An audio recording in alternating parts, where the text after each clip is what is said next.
This is the video that we're going to go over section 5.5 on substitution. And essentially what you're going to see in this video is for the more complicated integral problems in terms of those derivatives that involve the chain rule, we are going to utilize substitution to help us evaluate indefinite and then eventually definite integrals. Okay, so again, this is for when you're trying to do the antiderivative, and it's just a little bit confusing on how to figure that out. So if you look on this screen, the kind of middle part of the slide, the blue box, is what I'm really going to focus on to begin here. And the key thing is there's a nice example in the textbook that kind of walks you through how to kind of pick what your stuff is going to be. And so essentially you're looking at finding your original f of x function. It's being evaluated at another function. And then because of the chain rule, they have the derivative of that inside function. Okay, so we're going to first pick what's u going to be, then what du is going to be, and then do the substitution, do the integration, right? Find the antiderivative, and ultimately at the very end, rewrite it back in terms of the original stuff. All right, so let's try this one. Okay.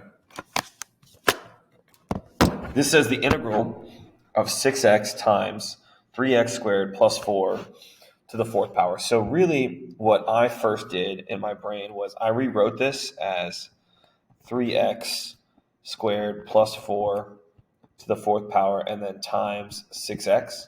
All right. With the idea being, you don't have to do this process, but just to help you kind of understand what I was talking about on the previous slide. So your f of x is x to the fourth power. Your g of x is what's in those parentheses, the 3x squared plus 4. And then the g prime of x, right, the derivative, is that 6x. Okay, so I rewrote it. You don't have to rewrite this, but I rewrote it to kind of show you the order that lines up for this. And now to use substitution, all right, what I'm going to do is I'm going to pick u. A lot of times what I did in high school was essentially I just focused on whatever g of x was, and that's what I decided to pick for my u.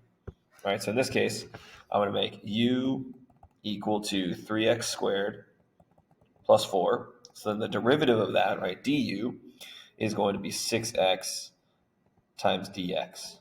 All right, so now if I substitute back to the original here, I have u to the fourth power, and then that was 3x squared plus 4 is my u, and then 6x dx becomes du. All right, so now you're thinking, oh, this isn't so bad, right? Because the antiderivative of u to the fourth power is going to be 1/5 u to the fifth power plus c. All right, so that is the answer. But to find what it is in terms of my original function or original integral is I'm going to replace that u with that 3x squared plus 4. So it's going to be 1/5 times 3x squared plus 4 to the fifth power plus c. Okay, now at this point we're done. What I'm going to do, since I have a little bit more space, is just kind of show you that this is the answer. If I were to take the derivative of 1/5 times 3x squared plus 4 to the fifth power, first I would do 5 times 1/5 will give you 1. Then you would write that down. Then you would write 3x squared plus 4 to the fourth power, and then times the derivative of the inside, which is 6x. And if you look back up at the original problem, right, you'll notice that's what we started with. Okay, so this is kind of the most basic, or one of the more basic substitution problems to help you find the integral / antiderivative. All right, let's go to the next one. It's going to be a very similar process. Only one little change that we'll have to do here. The first thing I did was I rewrote this as z times z squared minus 5 to the 1/2 power, okay, times dz. Now, what I noticed is kind of similar to before. I'm going to use u is what's inside that radical or inside the parentheses is z squared minus 5. But when you do the derivative of that, you get 2z times dz. Right? But if you'll notice in my problem, I don't have 2z, I have just z. All right, so the next step here, before you actually do the substitution, is to multiply both sides. Let me actually just do this. Multiply both sides of this by 1/2. So eventually you get 1/2 du equals z dz. All right, so now watch what happens when I do the substitution. All right, z and dz. I don't know if this will help, but I'll highlight, right? Z and dz is going to be replaced by 1/2 du. All right, and so I have u to the 1/2 power. I'll put that 1/2 in front from my z dz times du. Now, you guys learned last week or a few weeks ago that you can actually take that constant of 1/2 and move it out in the front, and then just have u to the 1/2 times du. All right. So now if I want to integrate u to the 1/2 power, I'm going to write u to the 3/2 power, but I need to multiply by the reciprocal and then bring down that 1/2. So my answer before I go back to my original functions is going to be 1/3 u to the 3/2 power plus c. All right. So now to finish it, I'm just going to plug in my u, z squared minus 5 back in to get 1/3 times z squared minus 5 to the 3/2 power, plus c. All right, that's going to be my antiderivative or answer to this indefinite integral. All right, okay. Now let's try it with the trig functions. All right, but same process here as we do it, okay? All right, so the first thing I'm going to do is I'm going to pick my u, and my u is going to be, come on. All right, let's try again. All right. Here we go. My u is going to be equal to the cosine of t. So if I find the derivative of that, I'm going to get negative sine t times dt. But you'll notice I don't have negative sine t times dt. I have just sine t dt in the problem. So just like I did before, I'm going to multiply. This is called just a little bit of an alteration. Multiply both sides here by -1. So that becomes the opposite of du is equal to sine of t dt. So now I'm ready to substitute. So I have, that's going to be negative du over, and then it's going to be u cubed. All right, now a couple things I'm going to do. I'm going to move the negative out front, and I'm going to move this u cubed that's in the bottom, move it to the top, and get u to the -3rd power times du. Okay? So now I'm going to find the antiderivative for u to the -3rd power, which is u to the -2nd power. All right, now I don't want to have anything in front of it when I take the derivative, so I need to multiply that by a -1/2, right, the reciprocal. So that'll give me a positive u to the -3rd power, then plus c. Don't forget to bring down this original negative. That's going to go in front, right, so -1 times that. So my answer, again, before I substitute back in, it's going to be positive 1/2 u to the -2nd power plus c. So this is, again, my answer, but not. Let's plug in my u, which is cosine. All right, so it's going to be f of x equals 1/2 times cosine of t to the -2nd power plus c. Now watch what I do to finish this. All right, I want to put that cosine in the bottom because it does say to the -2nd power. So it's going to be 1/2 times cosine squared t. And then plus c.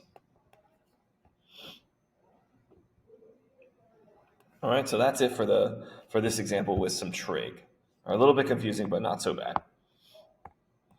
All right, for this next one, you'll notice I have 2 slides here. So it is going to be a little bit more work. And really, it's not about the substitution. Yeah, there's a slight little twist on the substitution part, but it's really about what happens once you kind of go back into your original terms. A little bit more kind of work to get to the answer. All right, so let's pick our u. I noticed that we have inside a radical x minus 1, so I'm going to choose that for my u. So when I take the derivative, of x minus 1, I just get 1 times dx.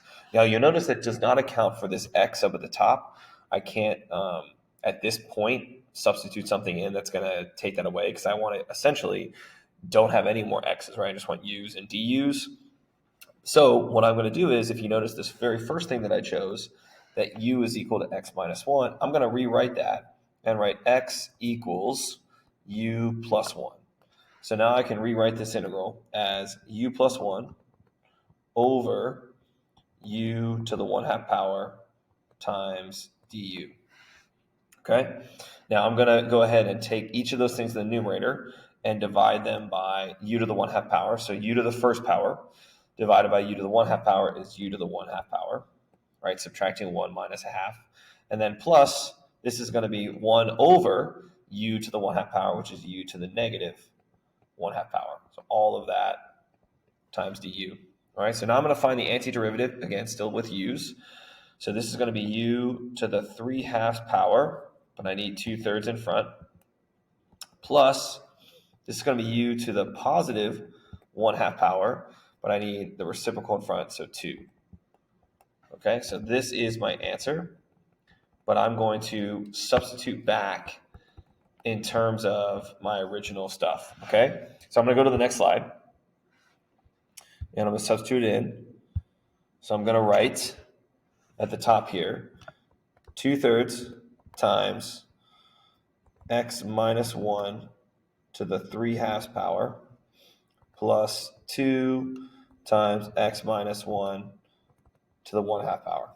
I'm going to leave the plus c for the end part. Okay. Now you'll notice that we have stuff we can factor out. They both have x minus 1 to the 1/2 power. So I'm going to factor that out. X minus 1 to the 1/2 power, which leaves me with 2/3 times x minus 1 plus 2. Okay. Then I'm going to distribute the stuff inside. So leave this x minus 1 to the 1/2 out for a moment and get 2/3 x minus 2/3. Okay. And then plus, and if I wanted to rewrite 2 with a denominator of 3, it would become 6/3. So I have x minus 1 to the 1/2 power times 2/3 x plus 4/3. And finally, I'm going to take out a 2/3 from this parentheses here, put that all the way at the very front. So 2/3 times x minus 1 to the 1/2 power times x plus 2. All right, so this is my antiderivative. I'll put a plus c there at the end. All right, so that's it for this one. Again, yes, there was a slight little twist with the substitution, but I think a lot of the work was really just getting the answer here. Again, if you ever cared to check your work, you can always just take the derivative of your answer and see if you get what that integral is. Okay, now the last two. The last two are essentially asking us to do very similar things, but we are going to find a definite integral. Now, let me say this before we actually jump into it. Let me go back to the original one. Okay, right here. All right. Now, if this integral had said the integral from 0 to 2 of what they wrote, I could, if I wanted to, once I find my antiderivative, okay, I could evaluate it, right? Choose c as 0. Could evaluate it at the upper limit of integration. So I think I chose 2 in my made-up example here. And then evaluate it at the lower limit of integration, 0, and subtract what you get. All right, so you can always do that. Right? That's not wrong, right? To kind of treat it as if it was an indefinite integral, find the answer, and then switch and say, oh, okay, it is definite, so then plug in your limits of integration. Or you can kind of bypass that. All right. And instead of going back to, instead of writing it in terms of what you started with, you can use this formula here. All right. If you wanted to save yourself some time. But again, if this makes it more confusing, I'd rather you understand the concept of finding the integral the value for an indefinite integral. And then at the end, deciding, oh, you know what, actually it is definite. We can find a number. Let's go ahead and do it. All right, so let's try this one here. I'm going to choose u is 1 plus 2x cubed, okay? So then du is going to be 6x squared. Now you'll notice I don't have a 6x squared. I just have x squared. So I need to multiply both sides times 1/6. Right? If I do that, then my du, or I should say 1/6 du, is going to be equal to the x squared. Oh, sorry, I forgot about that. Let me put that in there. That dx, my bad. X squared dx, which is what I'm trying to substitute out. Okay? All right, so now I'm going to substitute what I have, all right, which is I'm going to leave my limits of integration open for a moment, all right, and just write this as 1/6. Actually, I'm going to leave that at the end. So I'm going to write u to the 5th power. Then I'm going to put the 1/6 and the du right there, okay? So if I were to find the integral here, or the antiderivative, right, I'm going to, well, let me leave that a little bit more. Put the 1/6 in front, and then u to the 5th power du. All right, then I'm going to do the integral of u to the 5th power, which is u to the 6th power. Okay, and I need to have a 1/6 to get rid of that to be 1. But there's another 1/6 that I took it out in front of the integral. So this is going to be 1/36 times u to the 6th power. You could write plus c if you wanted to. Now again, if this was an indefinite integral, I would plug in my u, which is 1 plus 2x cubed, and write plus c and be done. But if I use this understanding here, I'm trying to use this formula for you, of g of a and g of b, all right? Remember, my g of x, as I said at the very beginning, is my u. So if I go over here and do g of 1 and do g of 0, I will find my limits of integration for this integral, which I left a little space for. So g of 1 is going to be, let's see, 1 cubed is 1, 1 times 2 is 2, so that's going to be 3, and g of 0 is going to be 1. So my new limits of integration are 1 to 3. All right, so now I'm going to take this, and I'm going to evaluate it at 1 and 3, and then subtract what I get. So I'm going to do 1/36 times 3 to the 6th power minus 1/36 times 1 to the 6th power. I'm going to go to decimals here for this because 3 to the 6th power and divided by 36 probably going to be able to reduce, I think. We'll find out.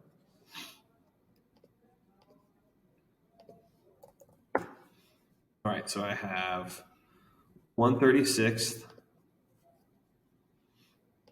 So 1/36 times 3 to the 6th power minus 1/36 times 1. That's what I have. You could write down 20.2 repeating, or as a decimal, your choice, 182/9. I don't really care. It's up to you for the value for this definite integral. So that's 182/9. Or was it 20.2 repeating? Yes. Either one is fine by me. Okay? So that's it for this one. Again, as I said earlier, if that just causes you to have more trouble, just treat it like it's an indefinite integral. So like essentially when you get to this spot, I'll highlight it for you. When you get to this antiderivative, right, you can just plug it back in your u and then plug in. If you're going to do it that way, make sure you use the original limits of integration, right, not the new ones. Okay, let's try with this one here. The integral of from 0 to 1 of this exponential function. So I'm going to use u is going to be, that's in my power there, 4x squared plus 3. Again, what I'm thinking is g of x, right, is u. All right, so just have that little reminder there. So du is going to be 8x dx. Okay, I don't have an 8. So like I've done a couple of times now, I need to just alter this just a little bit and multiply by 1/8, which gives me 1/8 du is equal to x dx, and that's what I'm substituting in for. So we have the integral. I'm going to leave the limits of integration kind of open for a moment. I'm going to write 1/8 times e to the u times du. Put the 1/8 in front. All right, so I'm trying to figure out the antiderivative for my exponential function. And in class, if you need to, I can show you again the derivative of the exponential function. I'll just put it over here.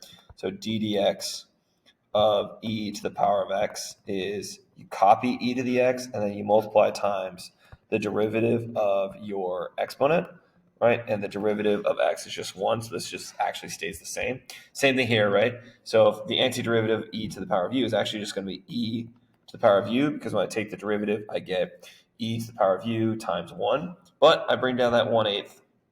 And so again, at this point, you've got options. You can decide, okay, I'm going to plug in that u back in to make it e to the 4x squared plus 3 power. All right. Or if you don't want to do that, which is why I'm going to use the formula here, I'm going to find my new limits of integration by doing g to the first power and g to the 0 power, which is, again, if g of x is u, I'm doing 4 times 1 squared plus 3 and 4 times 0 squared plus 3. All right, so that's going to give me 7 and 3. So my new limits of integration go from 3 to 7. All right, so I'm going to evaluate this at 3 and 7 and then do the subtraction. So I have 1/8 times, e, make sure you think that's not in the bottom, so e to the 7th power minus 1/8 times e to the 3rd power. So whatever that is going to give me my answer. I'm going to go to decimals for this since we have the natural logarithmic exponential function.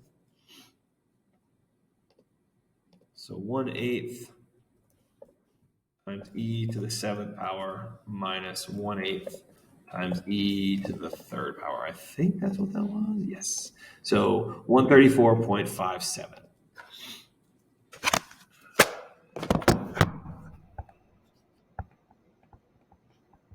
All right, guys, and so that's it. So again, we're going to do plenty of practice on this on substitution to find the integral. Again, you'll see it on the review as well. So hopefully you can try those practice problems in the homework. Good luck.